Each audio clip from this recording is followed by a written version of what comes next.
Though my discomfort with the Hetzaro may arise from fear of reopening old wounds rather than blind fervor for innovation, it would nevertheless see me repeat past mistakes, and refuse to learn one of our country's treasured traditions would make me a poor Dawn servant indeed. Please teach me of their unique and what they mean to you. I promise to listen with an open mind. We would be delighted. In the meantime, your companions are welcome to look around.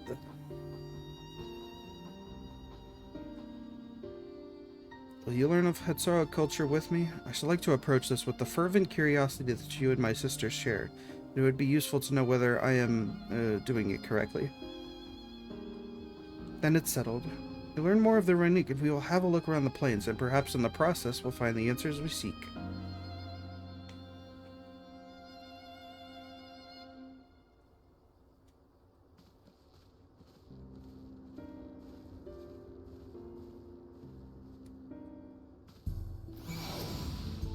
The quickest way to learn about our way of life is to do as we do. I hope you're not above manual labor.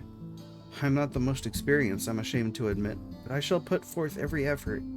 That's all we ask. Take these tools.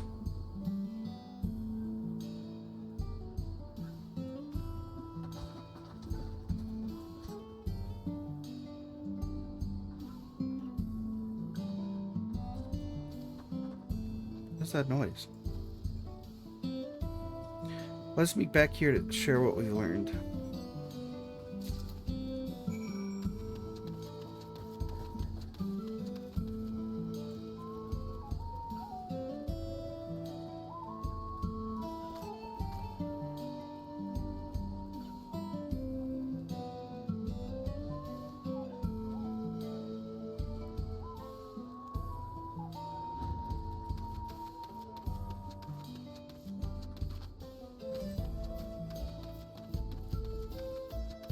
I'm sure I saw him the first time we came through here, but it's been a while.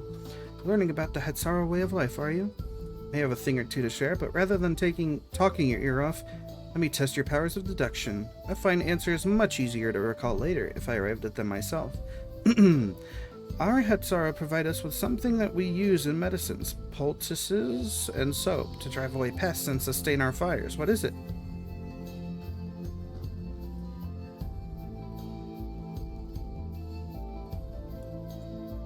Is it dung again?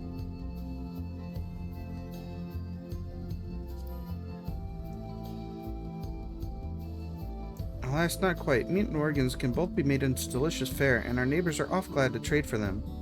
They do have certain medicinal uses as well, but they aren't fit for the purposes mentioned in my question.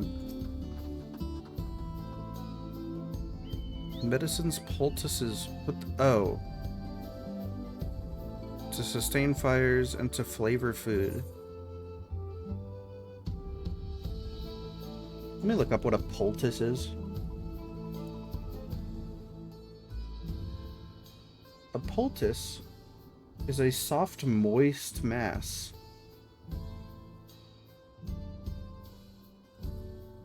Well, hope it's not dung. Sounds like there's a story there, but that is indeed the correct answer. We've discovered myriad uses for Runique chips over time, each a boon to our way of life. Where there is a need, our Hetzo always provide. I'd take it back. I no longer want to learn about cultures.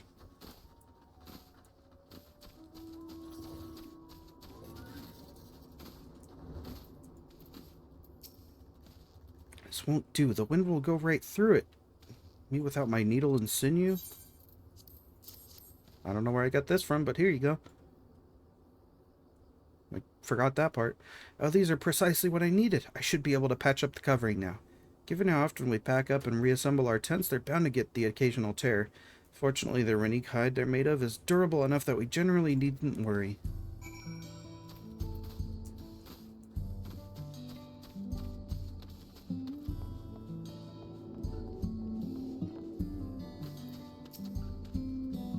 Afraid I've finished with my task for the time being, but since you're so eager to learn about our way of life, why don't I tell you a bit about our migration customs?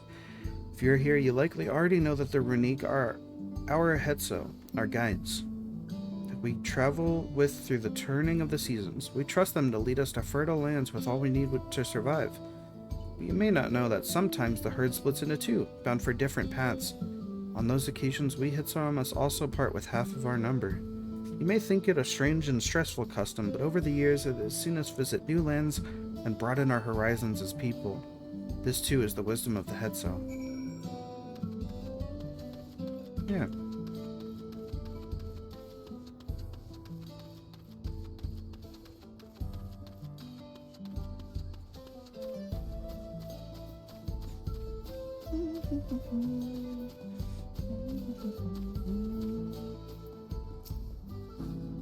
As you stroke the Renique's coat, you note that many portions are shaggy and tangled. This one's fur is a bit overgrown, but a good brushing should thin it out. Would you like to give it a try? You'll need the right tool for the job, mind you. A comb of the type you're used to would just get lost in the tangle, like as not. Ah, Geppetto sent a Renique brush with you, did he? I like him. Now just run it through one little patch at a time, gently.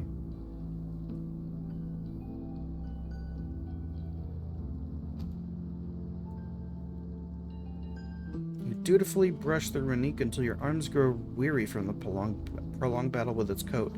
It appears much tidier now, though the same cannot be said for your clothes, which have acquired a new coat of their own. Well done. With less excess fur, our friend here will be more comfortable in the afternoon heat and less susceptible to illness. A comb coat also makes it easier for us to identify injuries should the need arise.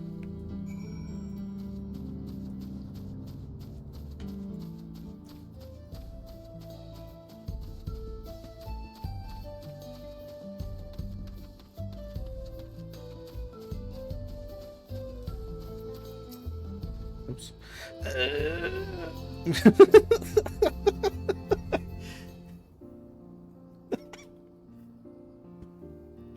You smell of the grass and the wind, which is a good thing, I promise. Could nearly be mistaken for one of us, and with the horns of a Renique to boot. I have to wonder how Valkona is getting on. I assumed he would be reluctant to get his hands dirty, but it seems his wish to understand us was sincere.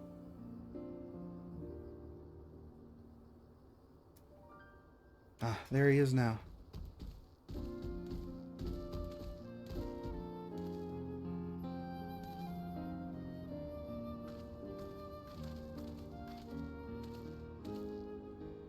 Apologies for my tardiness. I was tasked with grazing the Renique and ended up rather far afield. Found myself wandering hither and thither at my companion's inclination. To force us back to the trail seemed inappropriate. How was your own work? Have you anything to share? Hetsara life revolves around the Renique, but in turn the people receive all they need.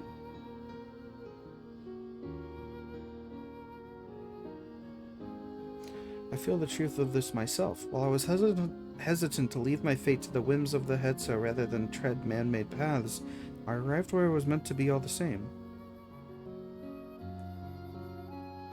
Mine is not the only way, though at times I lack the experience to know otherwise. My inability to conceive of how a decision might be right does not mean that it is wrong. My parents had a duty to the Renique, as they did to me, so I wonder if their leaving me behind was not so selfish an act as I once believed.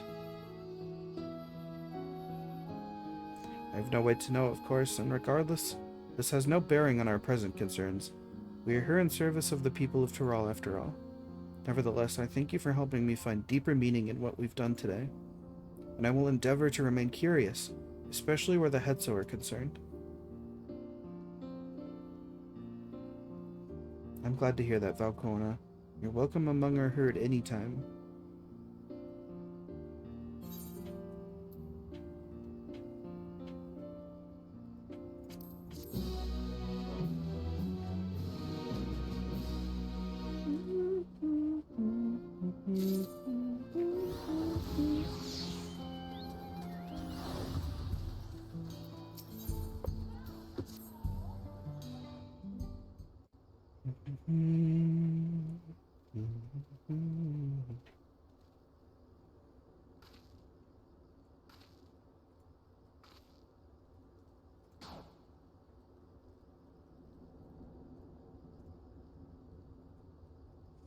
Corna, how did it go?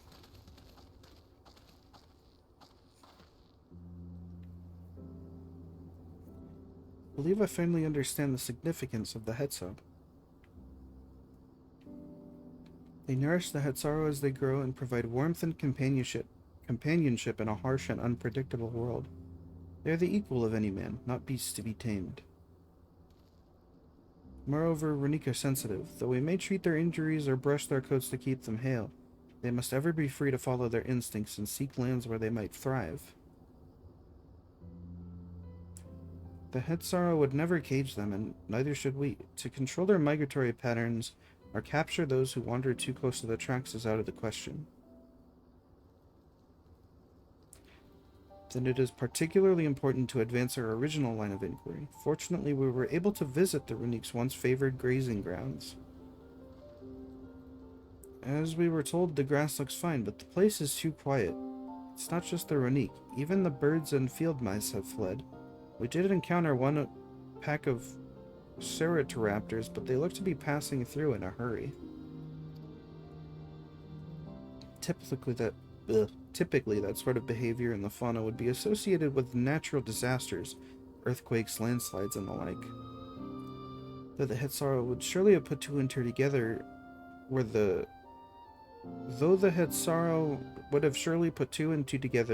cause geological, I measured the area's ether to be certain. There is indeed nothing to suggest recent environmental disruption, but I did notice one anomaly.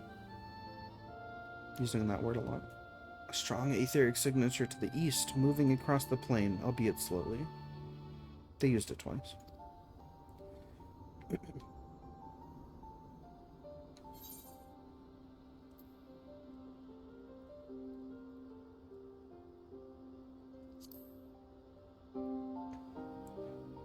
What do you think, Kona? Given where we are, I believe we are dealing with a powerful beast, a predator perhaps, given the local fauna's behavior. One of the raptors we saw looked like it had a bite taken out of its tail, by something with very large fangs. It couldn't be a Turuhetso. Turuhetso? Ronique Reaver in the common tongue. I forgot to use the Watto voice, sorry. Our people have several names for such creatures. Fangs that seal Hetso in the night is another evocative one. Ronique can fend off many predators with their horns, but not the Turuhetso. Their scales are tough as adamant, and neither horn nor arrow can pierce them. A well-toothed carnivore with an unusually tough hide. I cannot recall any such fauna in this region. Usually roam the wilds in the northeast, and most herds keep well clear of them. I can't tell you why this one is so far from its home and its pack both. In any case, I believe the source of the Ronique's consternation is clear. As is our next move, we must drive this reaver away that they might return to their grazing lands in peace.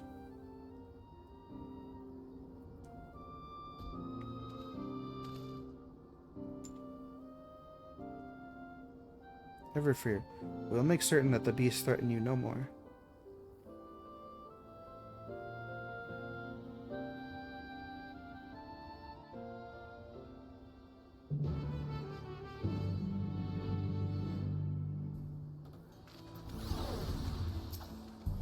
Yes. The Ronique Reaver is a clear threat to the local population. We cannot allow it to roam unchecked. It won't do for us to go running off in search of it without having made proper preparations. And if others returning from across the plain have spotted it, they may be able to inform us of its recent behavior and where it might be found.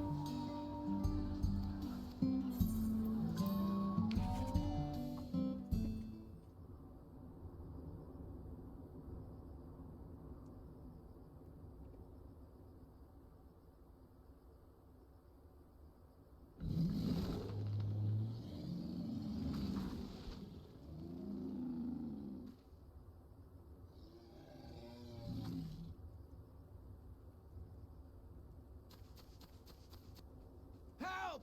Help! Oduruhetsu is coming this way!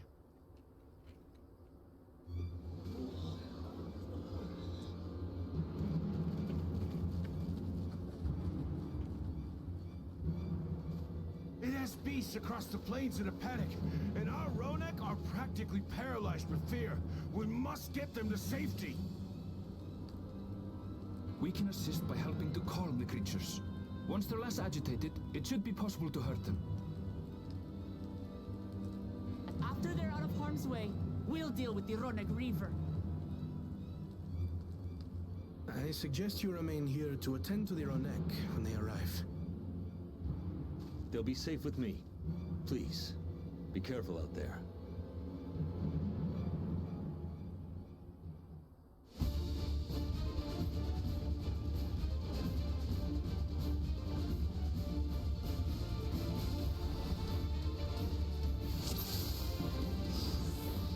Make haste. We must protect the Ronek.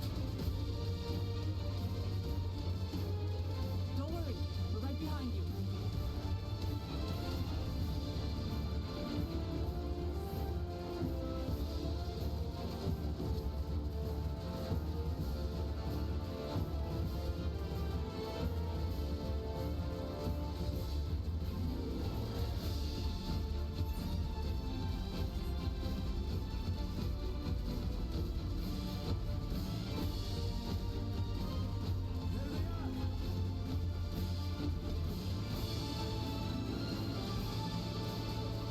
They're terrified.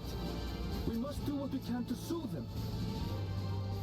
Thank you, Aaronville, whose monologue comes from within my skull.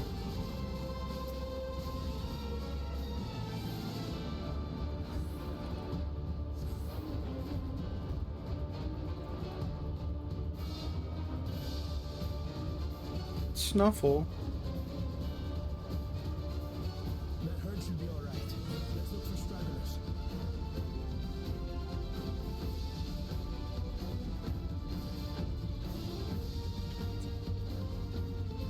The Ronek are to hurry too.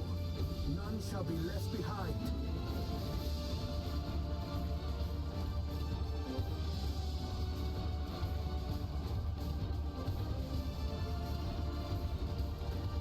There must be something up ahead. Come! There! These are no match for the likes of us.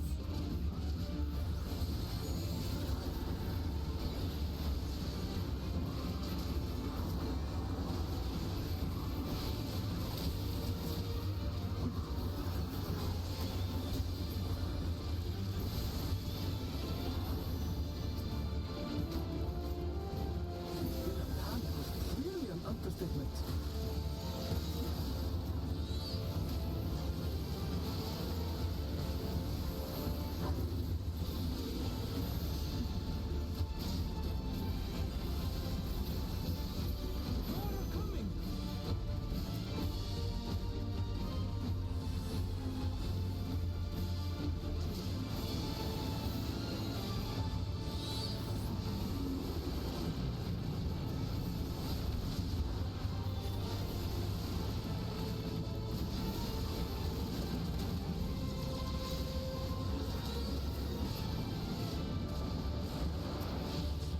You're mine.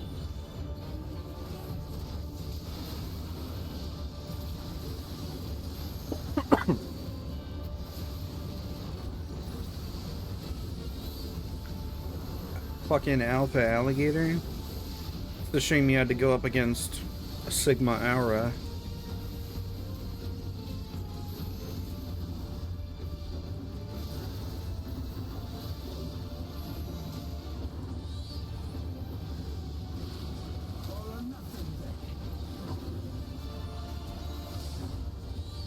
Let's go, Kona.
Oh, wow. Look there!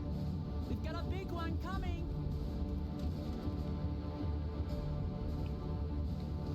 Impenetrable scales and wicked fangs. That's a Ronak Reaver, and no mistake.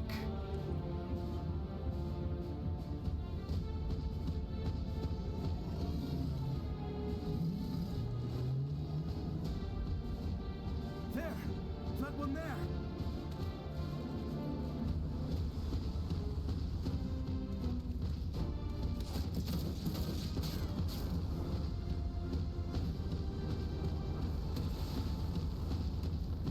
Not so fast!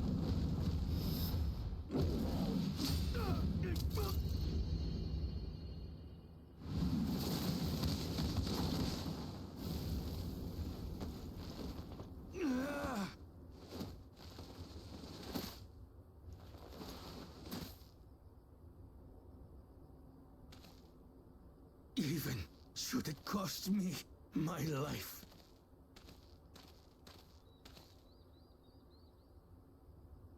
I will save the Hetzel!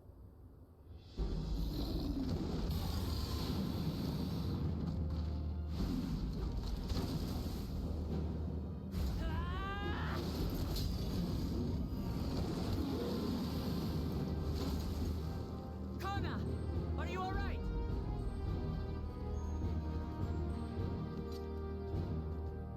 Do not concern yourself with me. Get the Ronek to safety. There. You've nothing to fear.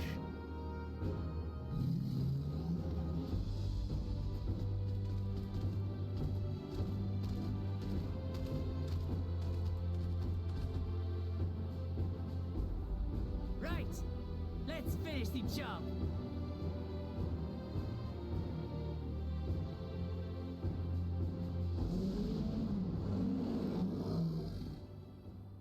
I made a vow to our people. You shall plague them no longer!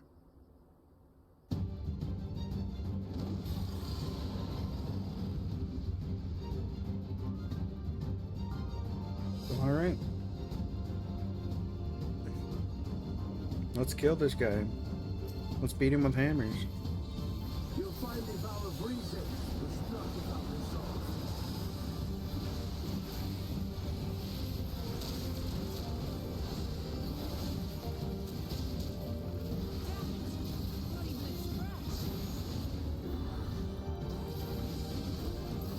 Yep, that sure is not even a scratch. I just used all of my strong moves.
tail. Or the head.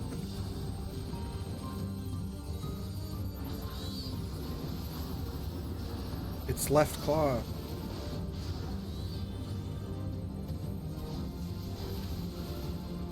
I've got it!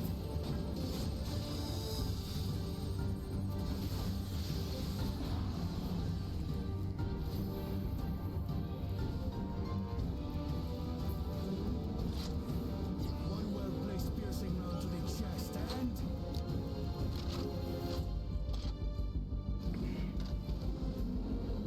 You're done for!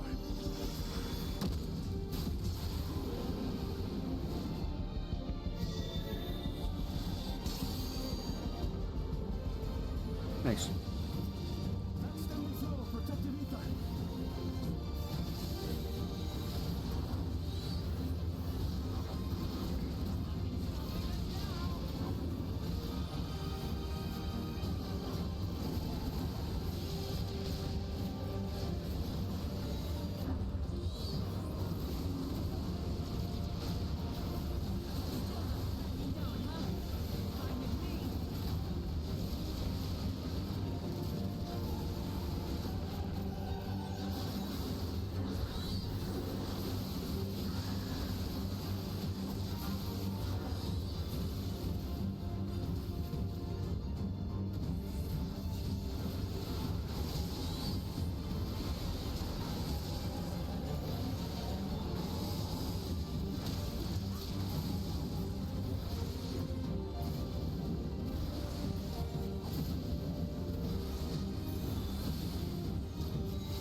We must disperse that ether ere the river recovers it.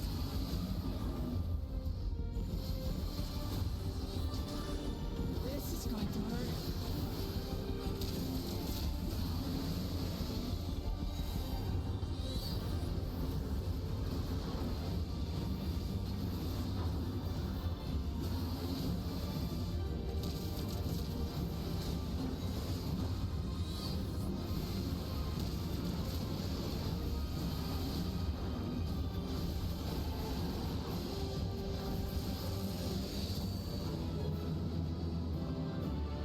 Nice.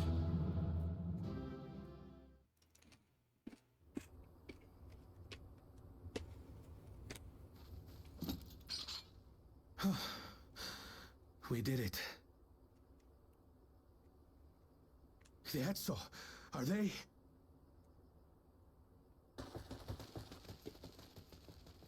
The Ronek have all made it to Mehwa Hetsuan. Hunters are scouring the area for any remaining threats, but the local fauna appear to have calmed down.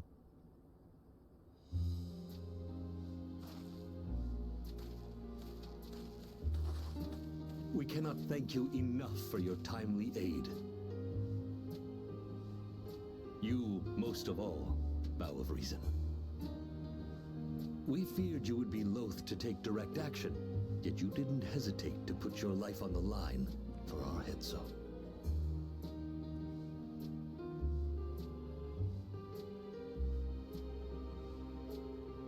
I did no more than is a Dawn servant's duty.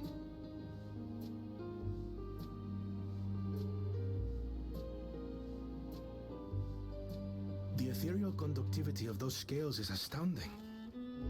I dare say we could repurpose them to create a device that emits controlled pulses of ether. Ether resembling that of the predator the Ronek fear most. It might work. If we struck the right balance, we would have the means to deter the Ronek from approaching the railroad without causing them undue distress. Incredible! Kona, you've done it again.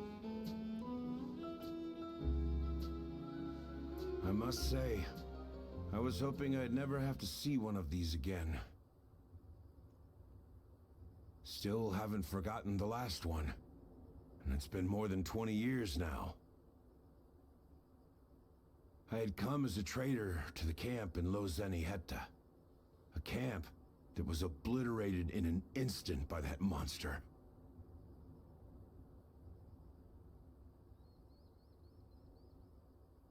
Lozenihetta.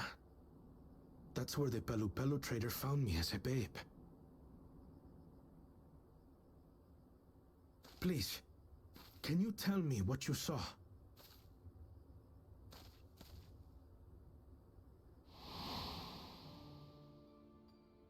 As I said, I had traveled there to trade with our fellow Hetzaro. Like us, they followed the Ronek. And like us, they were visited by a reaver. The fiend struck like a whirlwind in the night. It was chaos.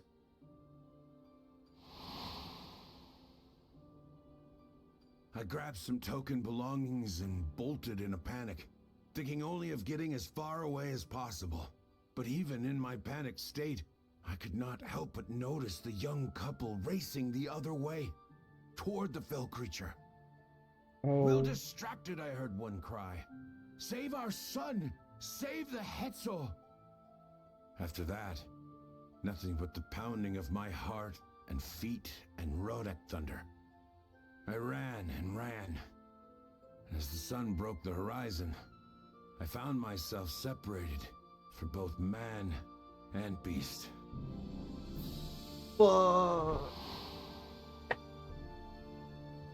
Windborne words say that a group of survivors reunited with their remaining Ronek and have long since moved on.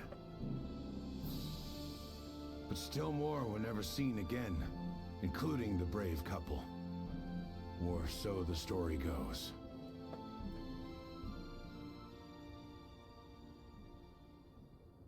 And what became of their child? I'm afraid I don't know. But if he wasn't with the survivors, even if he lived through that night, the wilderness wouldn't have been kind to a little one out on his lonesome.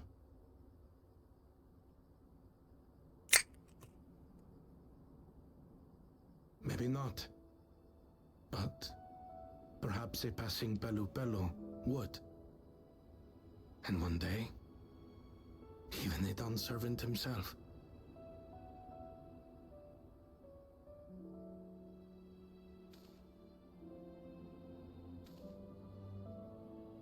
All these years, I was convinced that my parents had left me behind to follow after the Ronek. But now I see, they didn't abandon me. They were trying to keep me safe.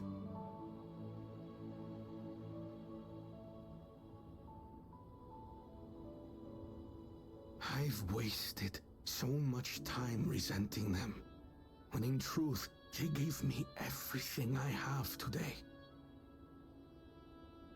It is thanks to them that I live to know the warmth of family, even after they were gone.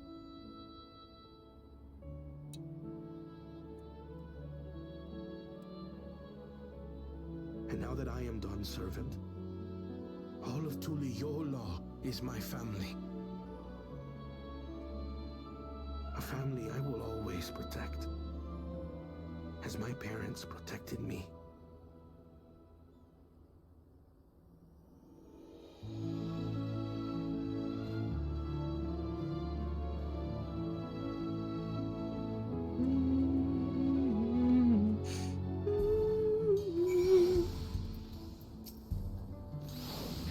To know that the Hetza are safe is more than enough, yet would it be wrong to hope that in protecting them we also avenged my parents? It is the least I owe to them after all this time. Wayfarer, I thank you for standing by me as Dawn's servant, as the oft imperfect man beneath that mantle. Now let us return our attentions to the matter we came here to address, shall we? We have removed the root cause of their unique straying from their favored grazing, and obtained the tools to devise an additional precautionary measure, a silent whistle, as it were. This whistle must be capable of emitting pulses of ether strong enough that they will shy away from the tracks on instinct, yet not so strong as to drive them into a panic. If we can achieve this, it will be a far sight better than a traditional whistle, more effective and less stressful for the creatures themselves.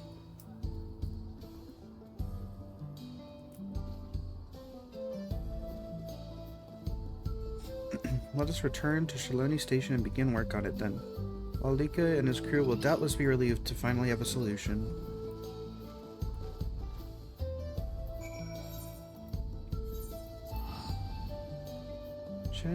When as he springs.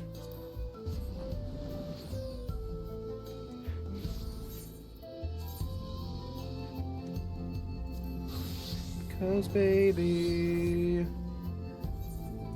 you're gonna be the one that saves me.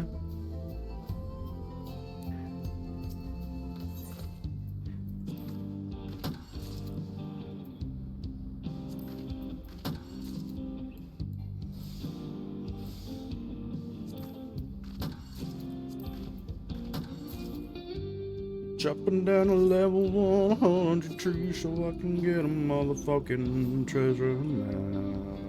And I'm gonna go and use it later so I can get money. Yeah, I'm flying through the desert on my pair of wings that I got from killing your dad.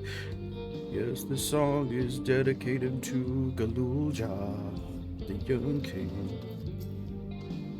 You look pleased about something. Good news for the railroad, I take it? So the Renek were avoiding a predator. Smart ones they are. And Valcorna's not too bad himself. Well, with his whistle idea, sit tight. We'll have this train on the tracks before you know it. Sit tight? I'm thinking... yeah. I'm thinking... yeah. Fuck. Oh, you're gonna speak, aren't you? We're ready to go. Yes, you are.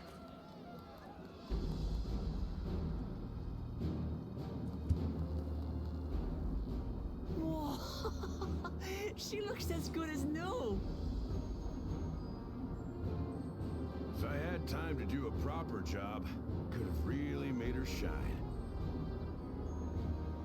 Had to cobble together the exterior with spare parts. We refurbished the interior, though. Not that you can appreciate it from out here. But as far as the Ronek are concerned, we've spared no effort.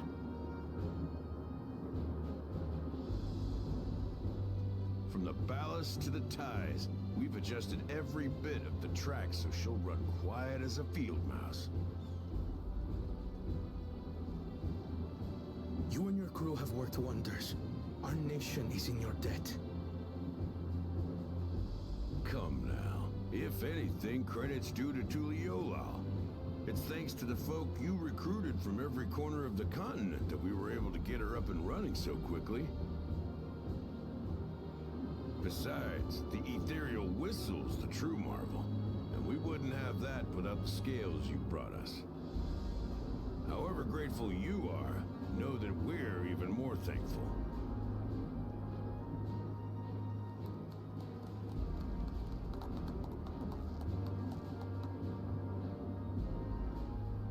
Right. If we're done talking, let's put this train through our paces.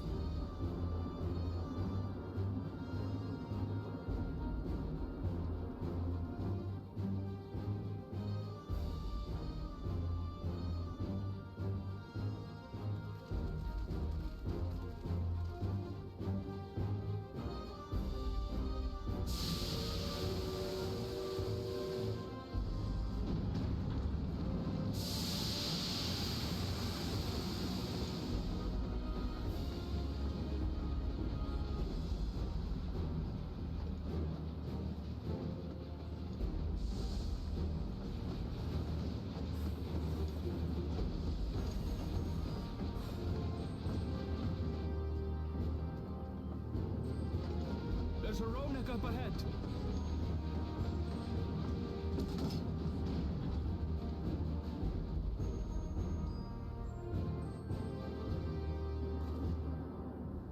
Now, to test our whistle. On it. Just point it in the general direction and...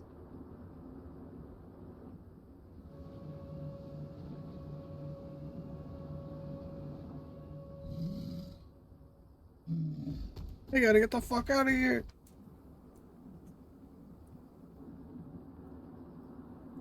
It's moving away.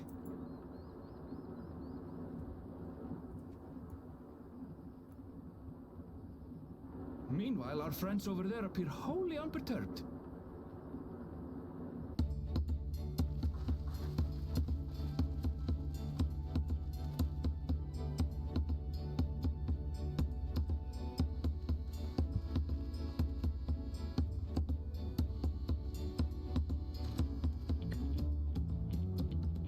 With this, we can alert those who wander too close without disturbing the rest of the herd. A roaring success! In a quiet way, like.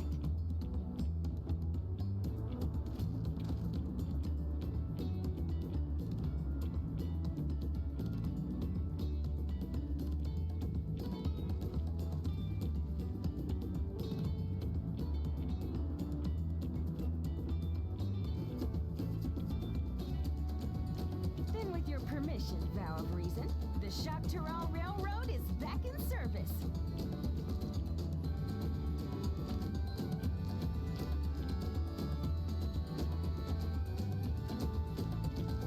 Yippee!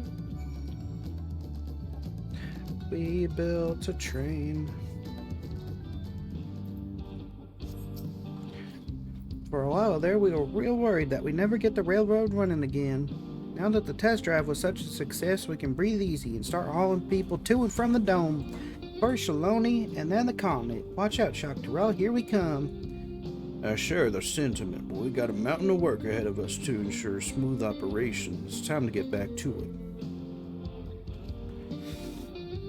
The efforts of all here today have not gone unnoticed. Once more, I thank you.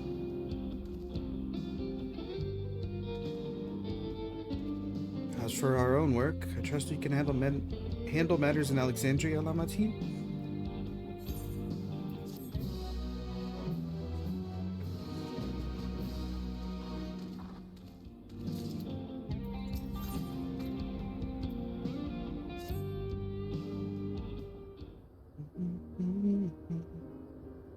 Well, it's possible that Shale's made some headway by now, and regardless, we should spread word that the railroad's been restored to service. Shale, what do you have her working on? Galulja's mother.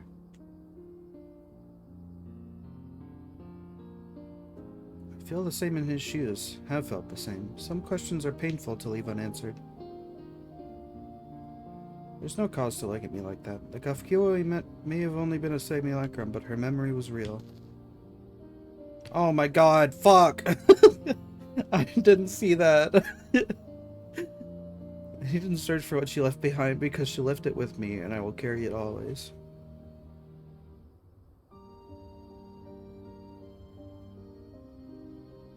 Speaking of things you're carrying, is that a teeny tiny Kafkiwa? What? No. It's merely a token from Alexandria. Our friends in Oblivion would not take no for an answer, and I thought it as good a souvenir as any. Whatever you say, for what it's worth, I think it's a nice way to bring her with you on your travels.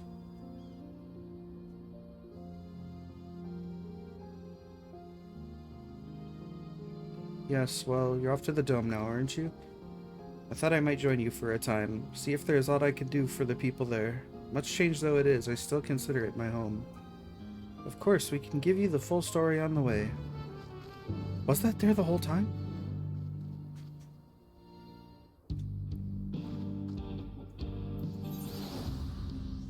My character's really cute.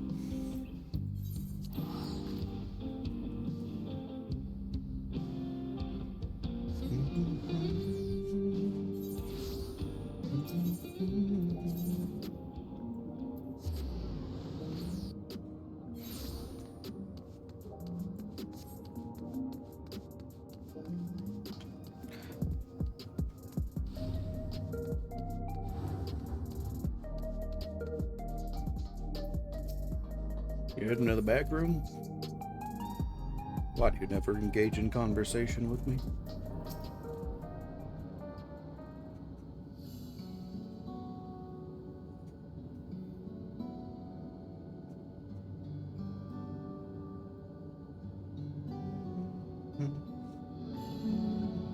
Simple yet elegant solution, and thus is the railroad back in operation.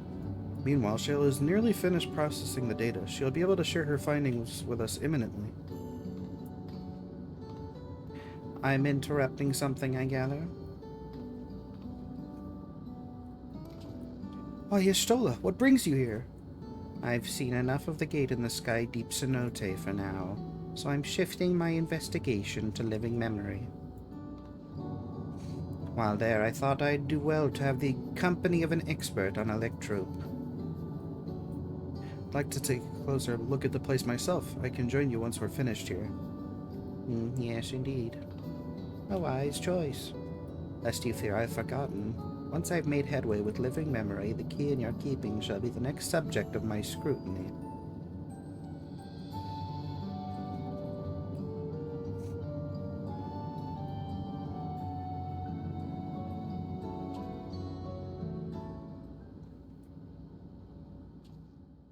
There was a mountain of data to sift through, much of it tantalizing, I admit. But it will take time to fully decrypt everything that piques my interest, so to answer our immediate question, I've been concentrating my efforts on the audio saved by Teishulja herself.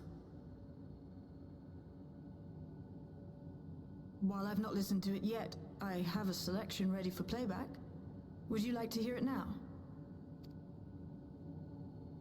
Yes, please. All right.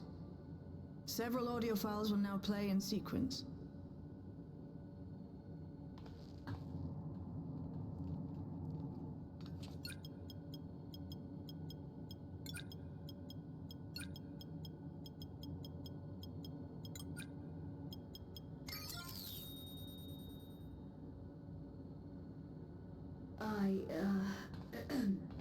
My name is Teishulja, and I decided to record this to help me put my thoughts in order, I suppose. Mother? Officially was a chirurgeon with the Lance Guard. I was part of a contingent dispatched to Yasulani to hunt a Tural Vidral that was wreaking havoc. After our mission was complete, I elected to remain. It was the perfect opportunity to document the geographic distribution of medicinal herbs in this region. Or so I said when requesting special dispensation. In truth, I could not bear to return to Turyolal. I had hoped to aid Commander Zoralja in the right of succession, but he did not so much as look my way. I was never in contention, of course, one of the nameless many in his army. To go back and face that reality was too much for me, so I ran. And in my cowardice, I stumbled upon this path. A path that changed my life. When the dome appeared, I found myself trapped within, and reunited with my commander.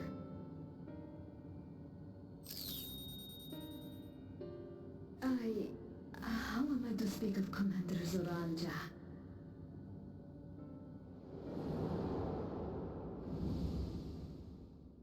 I admired him. His incontestable strength, his unwavering focus. He was a man of great passions.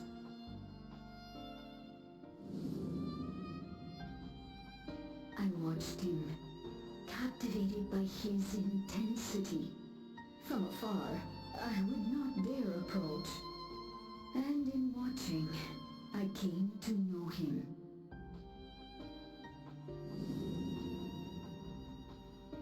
His eyes too sought the distance, but not as mine did. He yearned not for another, but something else, beyond the horizon. That gaze would never fall upon me. I knew. I knew.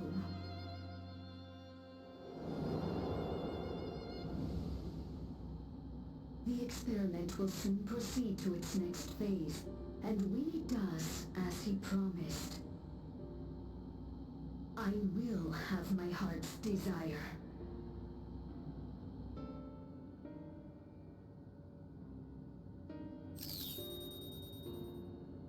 Today.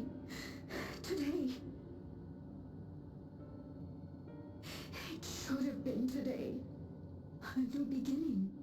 What I have dreamed of for so long. I hold a future in my arms. If he could see him, embrace him, surely that would be enough. So full of hope I was. A foolish hope.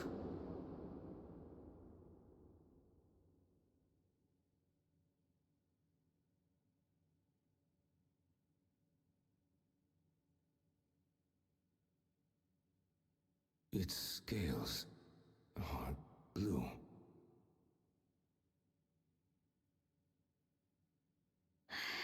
He's your son.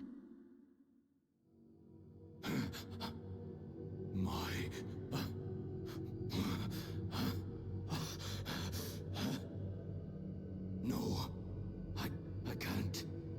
Child support, no. I don't know how. How could I? How? To raise a child, be a father. I don't. I can't. No! Get it away from me. Get that thing away from me!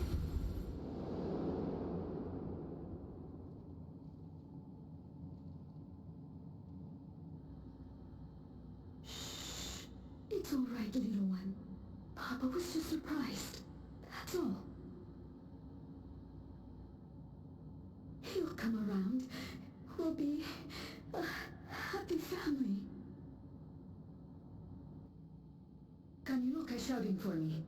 The research hasn't been going well, but I can't let him take it out on my baby. Hush now, little one. I know just where I do.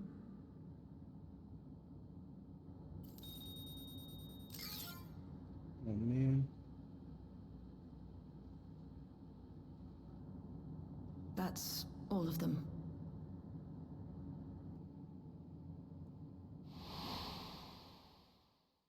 He was abandoned, the poor dear. We found him in the drift downs a few years ago.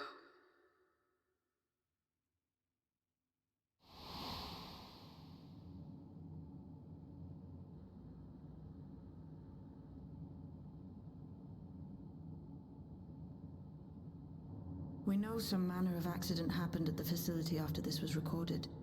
Perhaps your mother couldn't come back for you.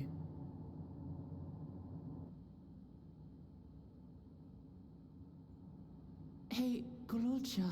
I'm fine, Lamachi. Father and mother, they were both so lonely.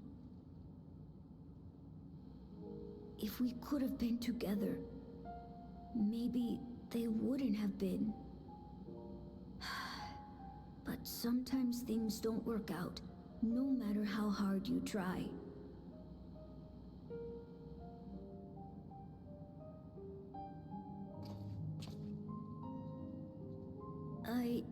I can't tell if I'm happier now. But it's better to know, I think. Thank you, everyone. Such a wise child.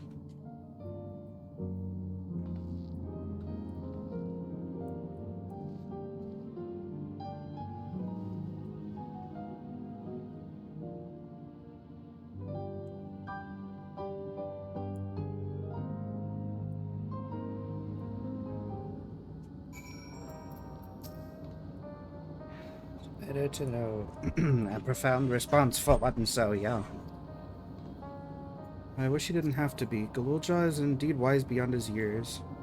Yet one never outgrows the need for dependable companions. He is fortunate that he has you. Thank you, Shell. Because of you, I got to hear my mother's whole story. I heard it because you were brave enough to listen, Galulja. If you remember one thing, remember that. Okay. Now then, having shared what I can at present, I'm ready to head to living memory when you are. I'm planning to be thorough, so we will need to stop for supplies on the way. That said, I promise we won't remain over long. I know we all have much and more to attend to. For now, farewell.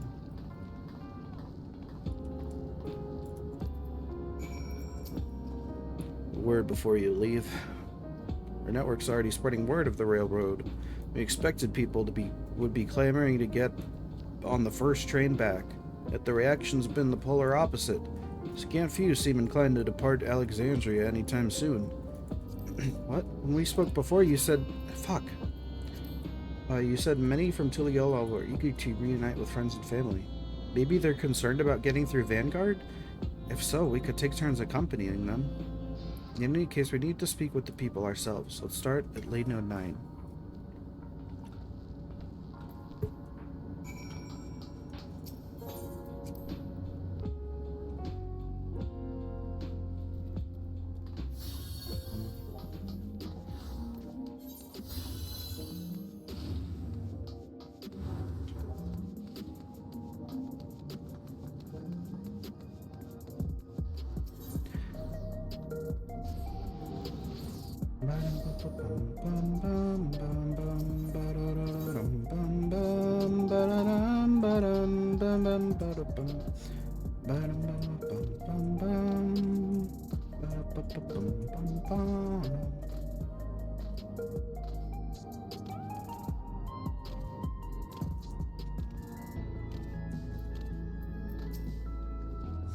Still may be people gathering in Praxis Park. Let's try there first.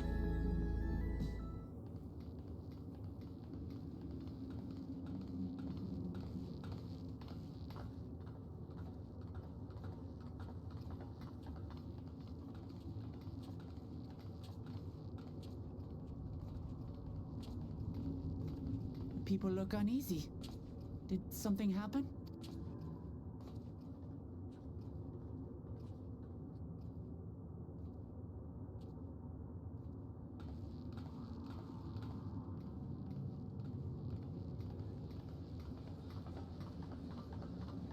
That damn kid again.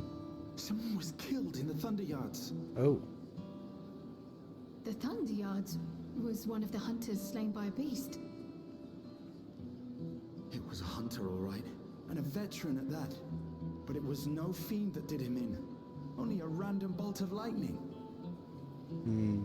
Such a senseless way to die. They say that he expended his last soul cells during Zaraljar's attack on the city.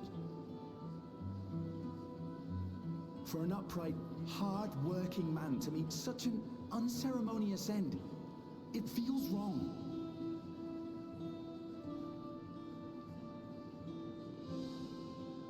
But we'll be fine, won't we? Even if the system no longer erases our memory of the departed, the regulators continue to function. I shan't go before my time. Growing old and passing peacefully with the help of the ushers is only natural. Well, you may think so, but how are we to know? We have no memory of those who have gone. More may have met violent deaths than passed from old age, and we would be blissfully unaware. It could happen to you, or me, to any of us. Then what are we to do? Spend every waking moment thinking only of how we might die? This is like what happened to me in middle school. With time, I had hoped that they'd be able to adjust to their new situation. But it's only gotten worse. Look! It's Queen Sphene!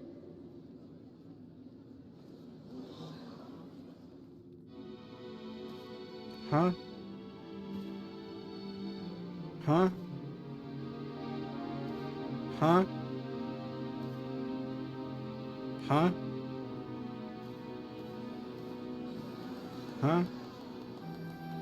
What?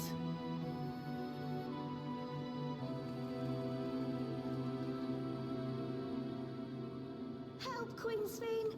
The grown-ups are really upset, and I don't know what to do. I'm not upset, they are. I see that you are as kind-hearted as ever, Nico. Never fear. I'm here to set things aright. I don't understand. Sveen is gone. Forever.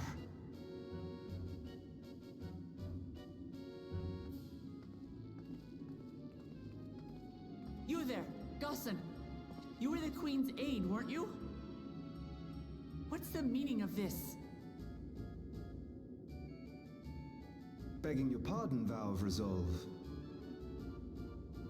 But Her Majesty Queen Sveen is paying visit to her people, as is her wont. What are you talking about? Sveen is dead. You officiated the funeral yourself. We all placed flowers to mourn her passing. A funeral? For Her Majesty?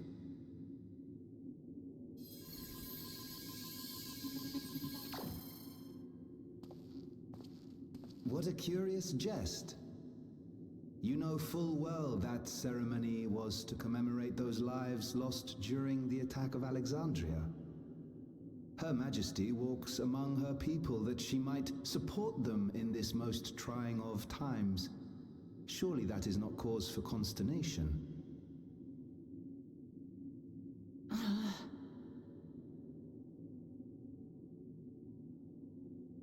Your Majesty, won't you free us from these terrible memories of the departed?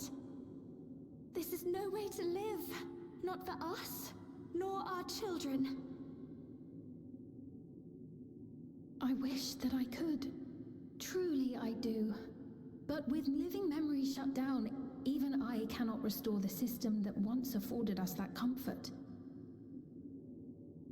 You needn't fret, however. I have prepared an alternate solution.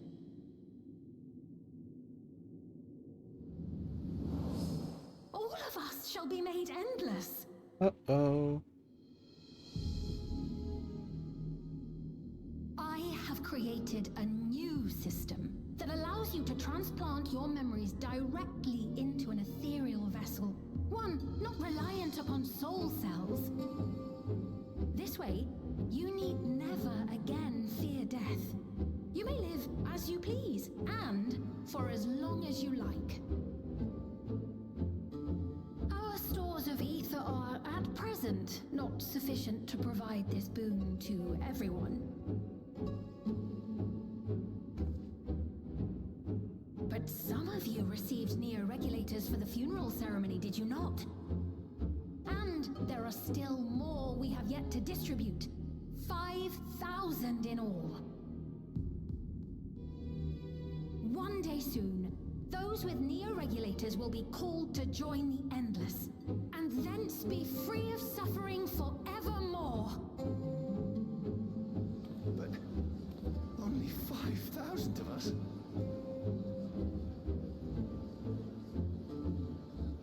You Victral! Oh, shit. The real Sveen would never be content to save only some of her people. Who are you?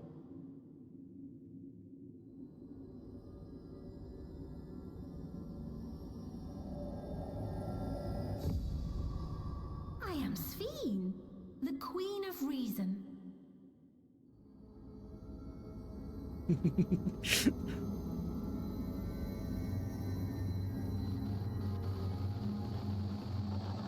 Holy shit.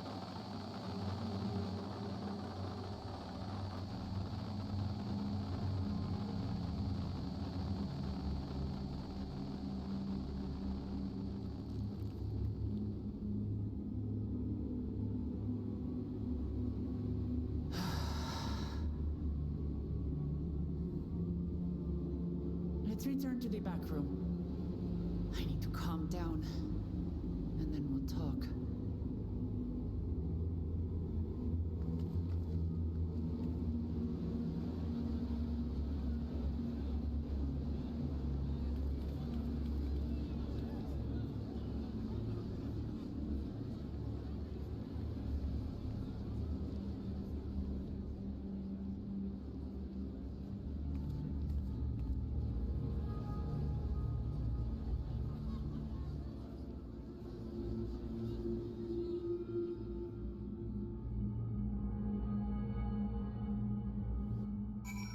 Creepy. I love it. Oh, I'm so excited to see what the fuck.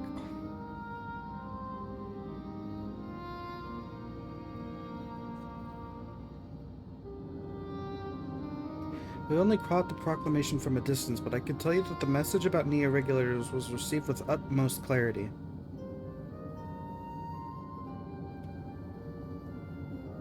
Couldn't have been Sphinx. She should have been destroyed when the Meso terminal shut down.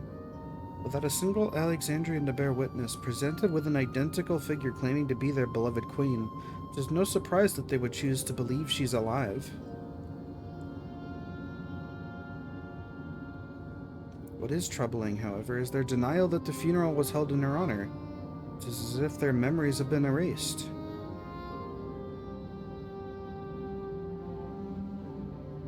It's giving Elidibus Artbert. Given that the members of Oblivion remained unaffected, that was likely the work of the regulators, but by whose design? Someone smart enough to play at being the Queen of Reason, and that, guys, even if some suspect deception, most of Alexandria will be on her side. We need to find out who she really is.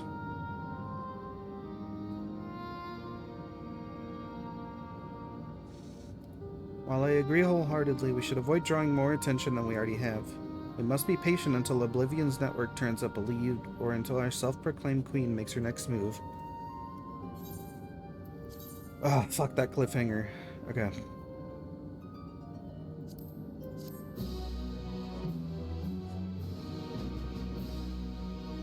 It's, there's still some, Asians of the Convocation that haven't been accounted for, right? Hold on. Hold on. Maybe I spoke too soon. Maybe we'll get our answer.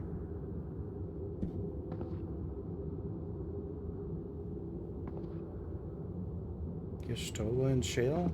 Oh, where am I?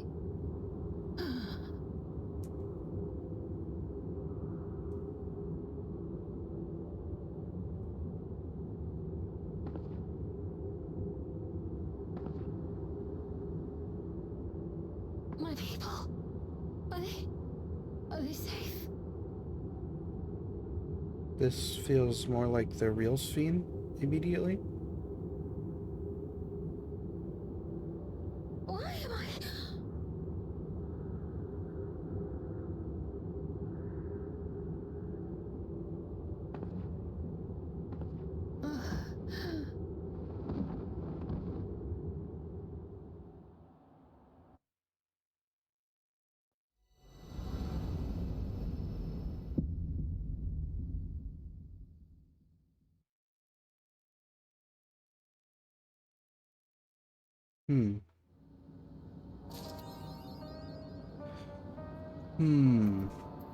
I mean, obviously there's going to be nothing there, but I have to see.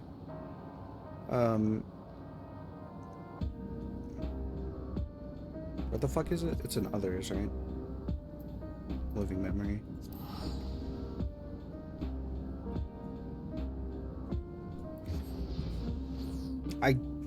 There's no way there's gonna be anything here, but I have to look.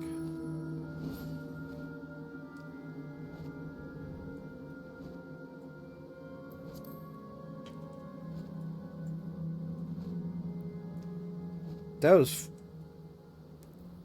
a pretty awesome cliffhanger, though.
Oh, man.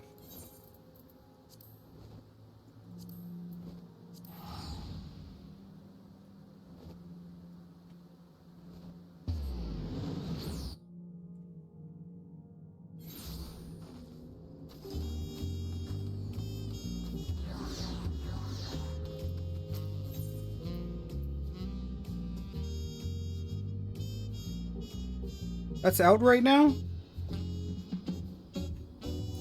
I forgot that would be out right now. Okay. I'm gonna take a 10-minute break. Not a 10-minute break. I'm gonna take a 5-minute break, sorry. Gonna stretch, gonna use the restroom, grab some food, and then I'm gonna do a little bit of PvP, and then we'll go into the Alliance right after. Very excited for that. I thought that was coming later for some reason. I forgot that was today.